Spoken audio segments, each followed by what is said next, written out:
Hi everyone, David here. Welcome back to the channel. Thanks for coming back for another video, or welcome if it's your first one. You're doing okay? I'm okay. I've been styled professionally today. I've had a haircut because it's a rainy, horrible day. All my plans got ruined. So I decided I was going to give you a clips video today.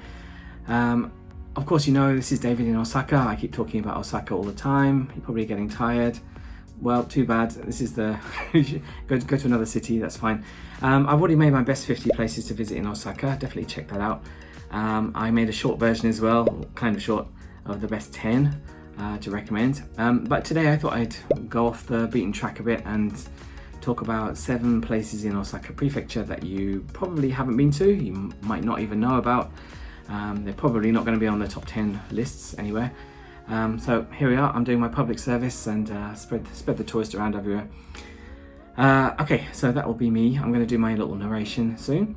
But before I start, please like this video. That would help me a lot. Subscribe to the channel. I'm so close to 800. I might even have that by the time you're watching this video. Who knows? Get me to 1,000. That's my next target.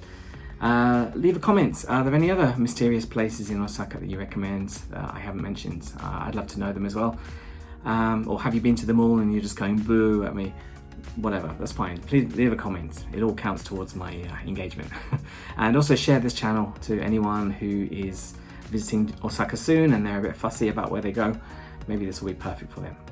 Okay, I'm going to hand over to myself and I'll see you on the other side. Okay, let's start in Nakazaki-cho. This is one of the old areas close to Umeda. It's only about a 5-minute walk from Chayamachi. So this has an interesting combination of modern art and old reclaimed buildings in the old style.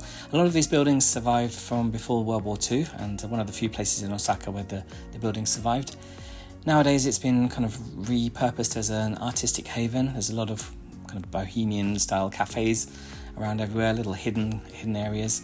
There's an organic granola shop if you're into that. That kind of gives you the vibe of what kind of shops there are in Nakazaki-cho. Yeah, really kind of peaceful place to walk around, very close to the downtown as well, even though it feels really isolated. Even some like hidden restaurants, including the Amanto Cafe, which one of the most famous ones there. You can look inside and see a lot of the old decorations and furnishings, so still keeping some of its classic vibe. Okay, so next place is Tsurumi Rokuji Park, which is off to the east of Osaka in Osaka City.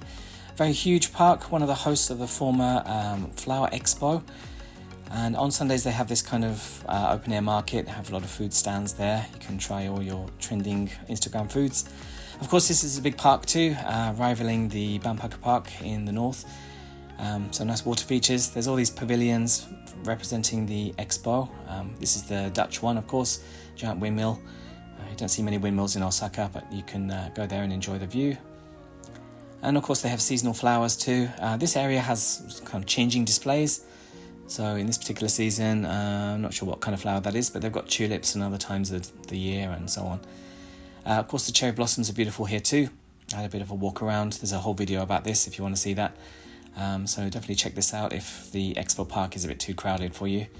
And very easy to get to from central Osaka. So definitely go to Tsurumi Rokuji Park. In the middle there's also a kind of tropical botanical garden as well. So go and check out the tropical flower house. Nice if it's a rainy day and you don't really want to walk around the park. But inside it's very cheap to enter. We've got a little tropical zone. You can see all the tropical flowers. And some orchids, I guess. I'm not very good with flower names, but I'm pretty sure about those. You can see some there's kind of a lot of regional biomes as well. There's a dry area for cacti. There's like alpine flower one as well. So check out all of that in Tsurumi Rokuji Park. Next, let's fly through the sky to the Daisenryo Kofun in Sakai City. This is the only UNESCO World Heritage Site in Osaka Prefecture. One of these kofun, these keyhole-shaped things, is actually a burial mound for former emperors. These are very, very old, over 1,000 years old, so you can check those out. A nice model there. Unfortunately, you can't see a great deal from ground level. You can see this kind of torii gate entering the burial mound. Unfortunately, yeah, that's the problem. But it's a nice park to walk around. There's a very good museum inside too, which explains everything with lots of overhead aerial maps as well. and some presentations and some very friendly staff. And there's some other smaller kofun around here too. Again, you can't really see much from ground level, but you can have a walk around this unusual island, even on a rainy day like I was going. If you want a better view, you can go to Sakai City City Hall, and you can see kind of the kofun from there. You can't really see the keyhole shape. They really need a big tower in this place, I think. But it's a nice viewing point. So from Sakai City Hall, you can also see the Harukas if you squint your eyes. There it is in the middle. That was the tallest building in Osaka. Next is Nagai Park. This is a nice park to walk around during the day, and has some nice restaurants and a running track, and the Yanmar Stadium as well, which has some big events occasionally. But you might want to come here at night to see the Team Labs Botanical Garden.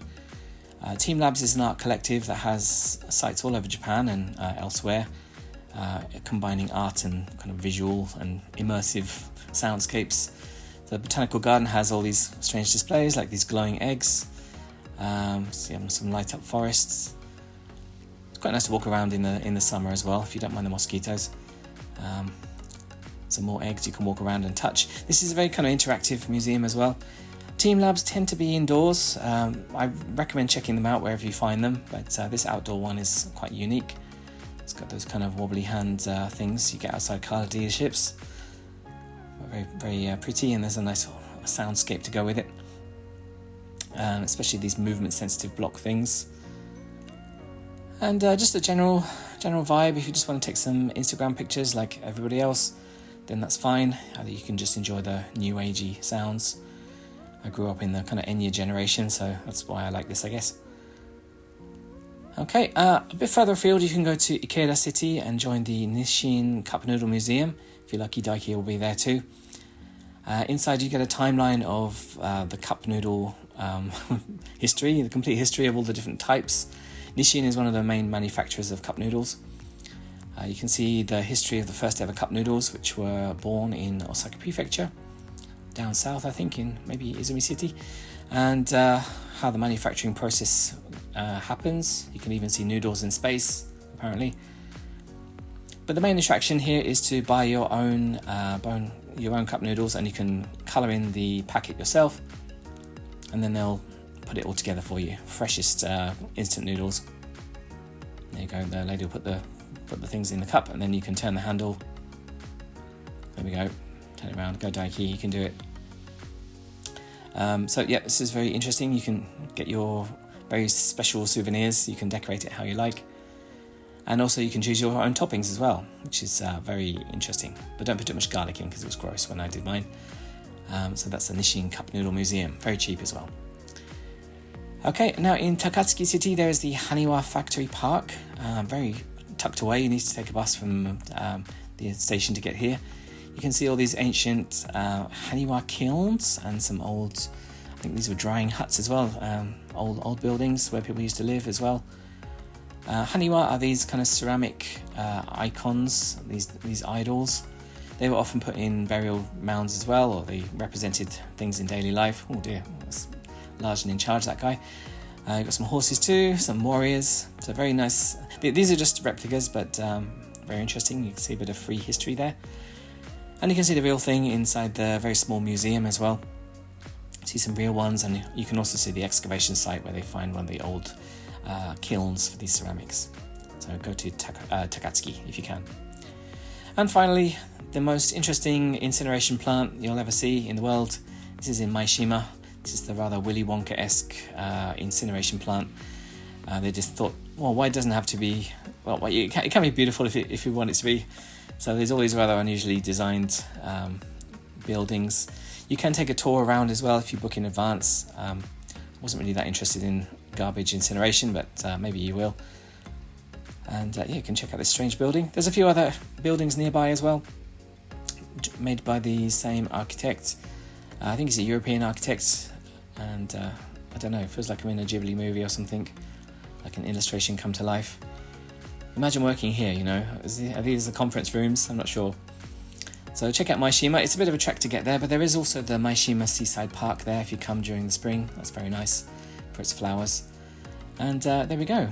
Those were my 7 unusual places in Osaka. Do you fancy going to any of these? How about going to the top of this big tower?